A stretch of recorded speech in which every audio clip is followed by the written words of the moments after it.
Voilà, le petit chiour que je voudrais vous faire pour parler du Mashiach est extrait d'une interview de plusieurs rabbins de Rabbanim Chabad qui ont été interviewés en Amérique lors d'une émission radiophonique. Ils ont parlé et il y a des gens qui ont pu leur poser des questions en direct, en ligne. Et l'émission a eu un tel succès que les gens sont restés jusqu'à 2 heures du matin à poser des questions, etc. Donc c'est un Rav qui s'appelle le Rav Pape. C'est drôle d'ailleurs comme nom, Rav Pape, Papé peut-être, et qui interviewe les 3 grands Rabbanim Chabad, le Rav Shlomo Majewski, le Rav Greenberg et le Rav Shalom Ber Kalmenson. Il faut savoir que ces 3 grands Rabbanim Chabad sont... Shlomo Majewski était le directeur du Machon Chana à New York, le Rav Eshel Greenberg était le chaliard du Rabbi à Williamsville à New York, et le Rav Shalom Dovber Kalmenson était le chaliard du Rabbi à Cincinnati, Ohio. C'est le père de l'actuel Rav, Rav Kalmenson. Donc l'interview se passe de la sorte. Et première question, bonsoir, voilà, nous sommes là pour parler du Mashiach. Le sujet de la délivrance est très important, dit le Rav Majewski, parce que beaucoup de gens n'y voient pas très clair et il y a un manque de connaissances sur la question. Et même des gens d'une grande érudition connaissent bien de choses dans la Torah, mais sur le plan du Mashiach, n'ont pas des idées vraiment claires. Et c'est curieux parce que dans les yeshivot, ajoute Rav Majewski, ce n'est pas au programme, les yeshivot, le thème du Mashiach et de la Géoula.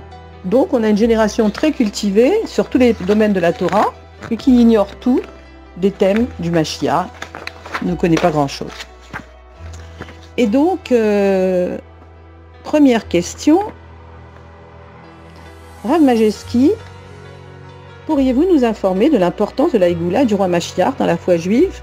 La première question.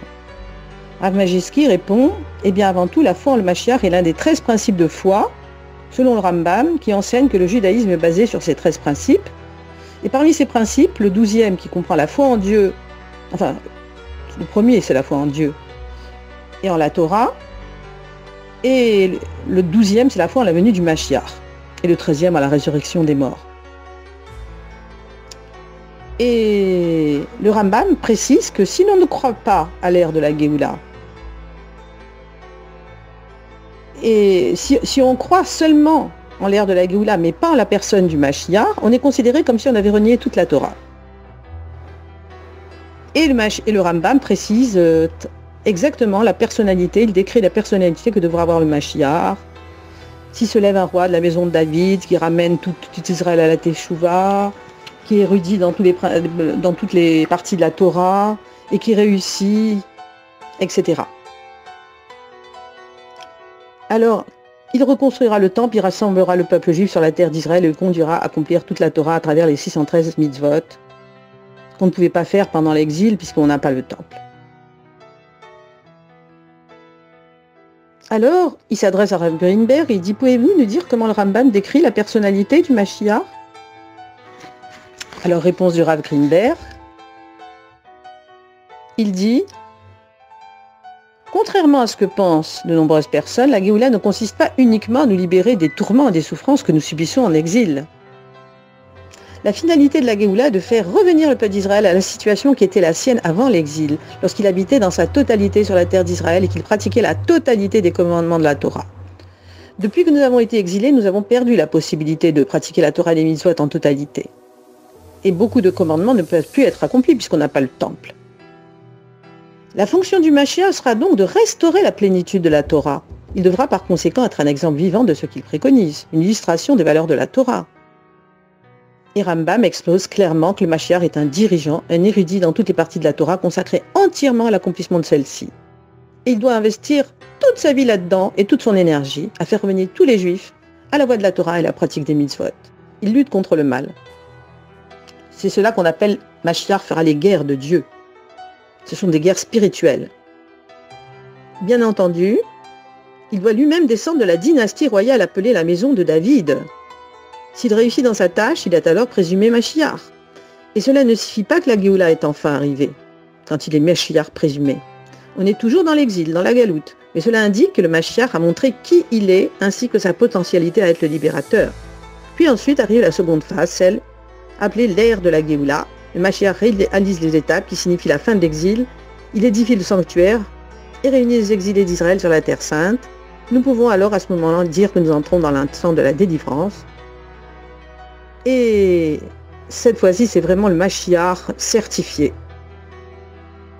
Le fait même qu'il agit dans toutes ces directions lui fait d'ores et déjà mériter la définition de Mashiach, celui qui lui confère la responsabilité, le devoir de parachever sa mission qui consiste à réaliser la Géoula.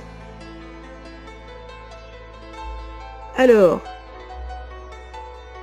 le Mashiach et l'ère de la Géoula sont en fait deux éléments séparés, qui ne dépendent pas l'un de l'autre. On peut très bien vivre l'ère du Mashiach en galoute et ensuite avoir la Géoula. On remarque à quel point tous les critères de Mashiach présumés s'appliquent déjà au Rabbi, un érudit dans la Torah et qui ramène les gens à la Teshuvah par milliers, par dizaines de milliers, et qui lutte contre le mal et fait les guerres de Dieu, c'est-à-dire les guerres spirituelles, pour que les Juifs puissent pratiquer leur judaïsme en toute sérénité. Alors quand on parle de Mashiach, on désigne un homme qui a été élu par Dieu lui-même pour conduire le peuple juif vers la Géoula. Cet homme est né en galoute, comme c'était le cas de Moshe Rabbeinu, qui est né en galoute. Il est même né et il a vécu à la cour de Pharaon. Il vit dans les conditions de l'exil, commence à diriger le peuple, alors que l'exil est encore bien palpable. Pendant la première période, son rôle consiste à transformer les comportements et les valeurs négatives de l'exil pour en faire des valeurs propres à la délivrance. Et c'est au cours de cette action qu'il commence à être connu en tant que Mashiach. La seconde période s'ouvre au moment où il reçoit de Dieu l'ordre de construire le temple et de délivrer la totalité du peuple juif. C'est à ce moment qu'il fait entrer le monde entier dans l'ère de la Géoula. On peut remarquer que, puisqu'on dit que le Rabbi n'est plus de ce monde, ce qu'on dit, il y a eu le Gimel Tammuz 1994, alors il ne serait pas à cause de ça le Mashiach. Mais cependant, il y a bien eu l'épisode de Moshe Rabbeinu, qui s'est voilé pendant 40 jours. On a même pu voir son corps dans un cercueil, le Satan a fait voir son corps dans un cercueil, et c'est comme ça qu'ils ont fait le veau d'or en croyant que Moshe était mort, ce qui n'était pas du tout le cas puisqu'il parlait avec Hachem, et était sorti de son corps. Alors là, Rav Kelmenson prend la parole à son tour, et en parlant de la descendance de David, le Mashiach descend de la lignée de David, si je peux me permettre d'ajouter ce qu'issu le Maharal de Prague dans son ouvrage Netzach Israël dit que la délivrance future ressemblera exactement à la sortie d'Égypte. Il déclare qu'il s'agit d'un processus de 40 ans qui commence au moment où Mashiach apparaît. C'est-à-dire lorsqu'on constate l'existence sur le Mashiach, des critères de messianité tels qu'ils ont été rapportés par le Rav Greenberg, c'est une œuvre de 40 ans. Ce n'est pas quelqu'un qui débarque, qui dit « je suis le Mashiach, demain va y avoir la Géoula ». Non, c'est une œuvre de longue haleine. C'est un processus qui commence lorsque cet homme, le Mashiach, accomplira toutes ces choses, et on peut le comprendre. Ce n'est pas à l'instant où Mashiach commence à œuvrer dans le monde que la délivrance apparaît. C'est deux sujets distincts. Il y a le Mashiach d'une part, la Géoula d'autre part. C'est bien ce qu'on a vu avec le Rabbi, effectivement. Ça, c'est j'ajoute ma petite note personnelle, qui effectivement a œuvré à ramener des gens à la Teshuvah, envoyer des 5000 shluchim dans le monde entier. C'était 4400, maintenant il y en a 5000. En Inde, au Pakistan, en Ouzbékistan, en Tasmanie, en Asie, en Afrique, en Tunisie, au Maroc, etc. Partout, ils ont irradié la terre pour ramener des gens vers la Teshuvah et faire venir à la délivrance. Donc ça, c'est le travail du Mashiach en exil. Et après, bien sûr, au bout de 40 ans, c'est-à-dire le Rabbi a pris la Nessiout en 1951, 40 ans plus tard, on est en 1991, et on aurait dû être délivré, puisqu'il y a eu la guerre du Golfe en 90, et là le Rabbi a dit, le temps de votre délivrance est arrivé, il s'est passé plein de miracles, pas un seul scud n'est tombé sur Israël des 39 scuds, les masques à gaz n'ont pas eu besoin d'être utilisés, et Saddam Hussein est tombé, comme Aman, il a été pendu à une potence, il s'est laissé prendre comme un chien dans un trou à rats, et tout aurait dû à ce moment-là basculer vers la Géoula, et on n'a pas eu ce mérite-là. On se demande encore, le Rabbi a dit, c'est inexplicable, on n'ait pas été libéré, parce qu'on aurait dû l'être à ce moment-là.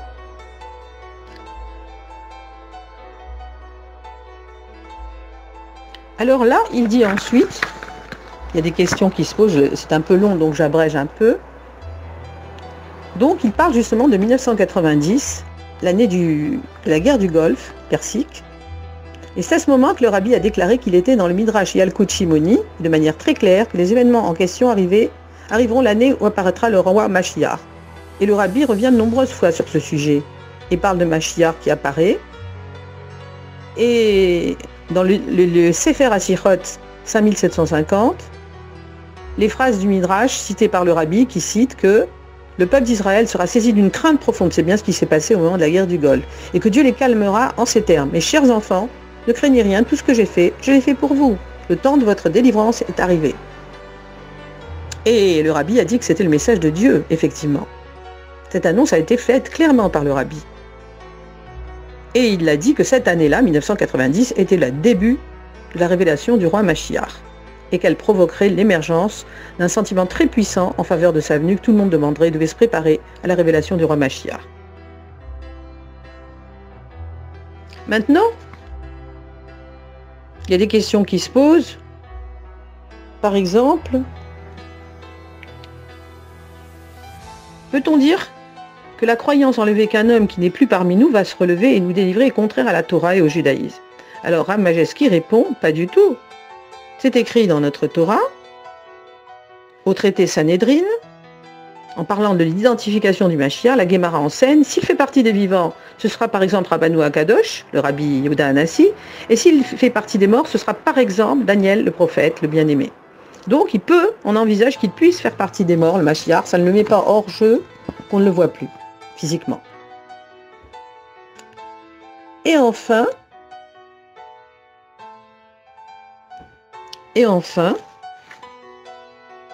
y a une dame qui pose la question en disant « Oui, mais est-ce qu'il n'est pas dans la seconde période, là, où il doit réapparaître comme chez les chrétiens ?» Et évidemment, ils répondent qu'il n'y a aucune comparaison possible avec les chrétiens. Les chrétiens ont pris le thème de Mashiach qui est chez les juifs et ils ont voulu les imiter et faire quelque chose de semblable.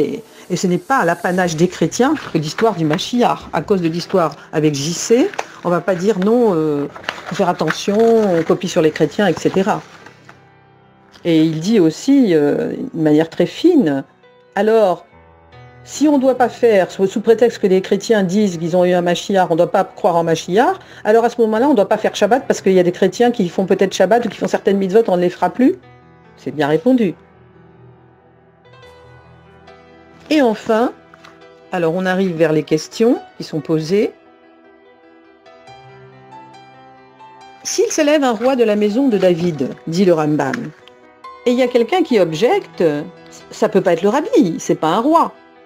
Alors Rav Majewski répond, selon le Rambam, quand il dit un roi, on a eu l'exemple Bar Korba qui a été présumé Mashiach par Rabbi Akiva, et puis il s'est trompé puisqu'il a été tué.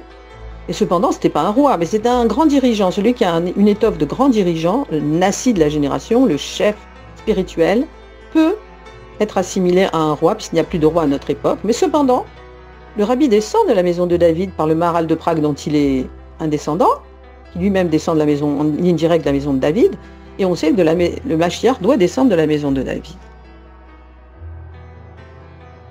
Et enfin, le rabbi, dans un article, parle des élèves des Yeshivot Lubavitch et dit que le rôle d'un étudiant, à notre époque, est de conquérir le monde. Et il y a deux périodes pour le rabbi. Il y a des périodes de guerre. La première consiste à combattre les ennemis de Dieu, ceux qui nous empêchent de pratiquer notre judaïsme et méprisent la Torah. Et même malheureusement certains de notre communauté qui ne croient pas, qui ne sont pas croyants ou qui sont réformés, etc. Et puis la seconde partie représente un combat contre ceux qui, tout en pratiquant la Torah et les mitzvot, ne veulent pas qu'on parle de Mashiach, ironisent, refusent l'actualité de Mashiach. Et les tmimim des yeshivot de Lubavitch, on les appelle les tmimim, les intègres, doivent se trouver au premier rang dans cette guerre. Et voilà qu'ils doivent se battre pour défendre la cause du Mashiach et faire comprendre que c'est un sujet qui est plus que jamais d'actualité.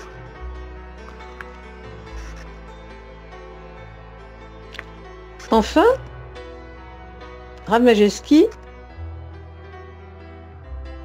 parle du Rabbi Rachab, Rabbi Shalom Dovber, le père de Rabbi Yosef Yitzhak, du précédent Rabbi. Et il cite le Rabbi Rachab, le 5e Rabbi de Chabad. Il cite qu'il se lèvera une génération dans laquelle des hommes s'opposeront, se moqueront du fait même de parler de Mashiach. C'est incroyable, hein? Rabbi Rachab, ça doit remonter en 1900, début du siècle. 1900, entre 1900 et 1920. Et il explique que ces hommes citent des références toraniques pour justifier leur position de ne pas croire dans le Mashiach. C'est incroyable. En fait, quelqu'un qui éprouve un problème au sujet du Mashiach, c'est parce qu'il n'a pas une vraie foi en le Mashiach. Et il trouve des prétextes pour, ne pas, pour se moquer de ce sujet. Pendant la Seconde Guerre mondiale, le rabbi précédent, le rabbi Rayatz, avait commencé à parler du Mashiach. Et l'opposition a été très forte. Elle venait d'hommes pratiquants orthodoxes, qui disaient que c'était quelque chose de chrétien de parler du Mashiach. Et le rabbi précédent leur avait dit, devrions-nous arrêter de parler du Shabbat parce qu'il y a des chrétiens qui l'observent? Devons-nous cesser de parler d'autres mitzvot si nous savions que des non-juifs les avaient pratiqués? C'est absurde. Ce n'est pas l'apanage des chrétiens, le Mashiach. C'est typiquement, c'est dans la croyance juive, bien sûr, dans les principes de foi du Rambam. Et en fait, il s'est passé la même chose. Il y a eu une levée de bouclier quand le rabbi a commencé à dire Ad Matai, we want Mashiach. Now, tout le monde s'est offusqué de cela. Comment pouvait-on exiger de Dieu de faire venir le Mashiach? C'est une insolence de dire à Dieu ce qu'il doit faire. Il sait bien ce qu'il fait. Voilà ce que disent ces bien-pensants. Et le rabbi dit qu'au contraire, il faut réclamer le Mashiach. Il faut le demander, il faut le réclamer, il faut l'exiger même de Dieu. C'est incroyable. C'est la chutzpah du Kodesh, quoi, en quelque sorte. L'insolence dans la sainteté. Un juif dont la foi est faible, lui, qui ne croit pas à la réalité, à l'actuelle du Mashiach, eh bien lui, il ne veut pas de cela. Alors, celui qui interviewe dit « Cela signifie que sur le fond, vous n'avez aucun doute. Vous croyez que le rabbi est Mashiach, qu'il l'était et qu'il le sera encore. Et vous avez une conviction à ce sujet, qui est entière. » Rav Majewski dit « Tout à fait. » À ce moment-là, il dit « Nous avons en ligne une jeune femme, Myriam, de Williamsburg, qui voudrait vous poser une question. » Alors elle dit « Je voudrais demander à vos invités, ce que vous dites ressemble fort à la seconde venue du Mashiach en laquelle croient les chrétiens. Quelle différence y a-t-il avec ce concept? Et pourquoi c'est pas le Balatania qui est le Mashiach? Il aurait pu l'être, n'est-ce pas? De l'Admour Hazaken. Rav Kalmenson répond. Le rabbi a lui-même déclaré que l'âme du Balatania, celle du rabbi Rachab, auquel vous vous référez, sont passées successivement chez le Nassi de la génération, c'est-à-dire son beau-père, jusqu'au Nassi de notre génération, après son beau-père. Il a dit Nishmato Bi, ça veut dire son âme est en moi. Le rabbi a l'âme clalit d'Israël, le Mashiach a l'âme clalit, c'est-à-dire l'âme collective, il a toutes les âmes en lui, y compris celle de Moshe et de tous les rabbis depuis le Balatania jusqu'au rabbi Rayatz. Même l'âme de Moshe Rabbeinu anime le Mashiach, comme l'affirme nos sages. Le premier libérateur est également le dernier, donc l'âme de Moshe est dans l'âme du Mashiach actuel.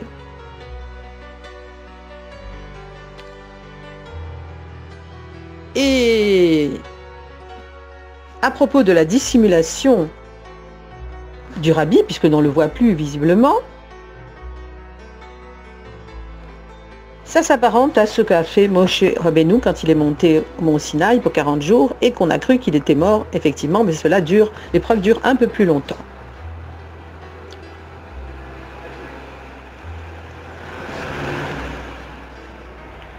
Enfin, l'intervieweur dit « Selon ce que vous avez dit plus haut, Rav Kalmenson, le rabbi peut donc être lui-même le roi David. » Alors Rav Kalmenson lui dit « J'ai dit que les âmes se combinent. » Il n'est pas le roi David, mais les âmes se combinent dans le Mashiach, qui descend de David.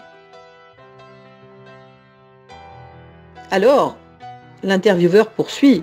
C'est comme si vous disiez que le mot Adam, l'espèce humaine dans son ensemble, était composé des initiales de Aleph, Adam, Dalet, David, et que vous y introduisiez y introduisiez le même de Menachem le rabbi. Kalmanson dit oui, c'est à peu près ce que dit le rabbi lui-même. Lorsque nous réclamons Mashiach Miyad Mamash, Miyad, tout de suite, sont les initiales des 3 derniers rabbis, c'est-à-dire Menachem le dernier, c'est même Yud, c'est Yosef Yitzhak, son beau-père, et Dalet, c'est Dovber, les derniers prénoms de Rabbi Shalom Dovber, le Rabbi Rachab. Tout cela est dit par le Rabbi, imprimé avec son accord de toute façon. Et quand on dit Mamash, on peut même aller extrapoler un petit peu plus, ça c'est mon petit point de vue personnel. Mamash, on m'a fait remarquer, mon Rav m'avait fait remarquer, c'était les initiales de Menachem Mendel Schneerson. Ça c'est pour le fun. Voilà, j'espère que ce cours a pu vous apporter quelque chose. C'était un petit peu méli-mélo, ce que j'ai lu dans un article. Et bonne fin de jeûne!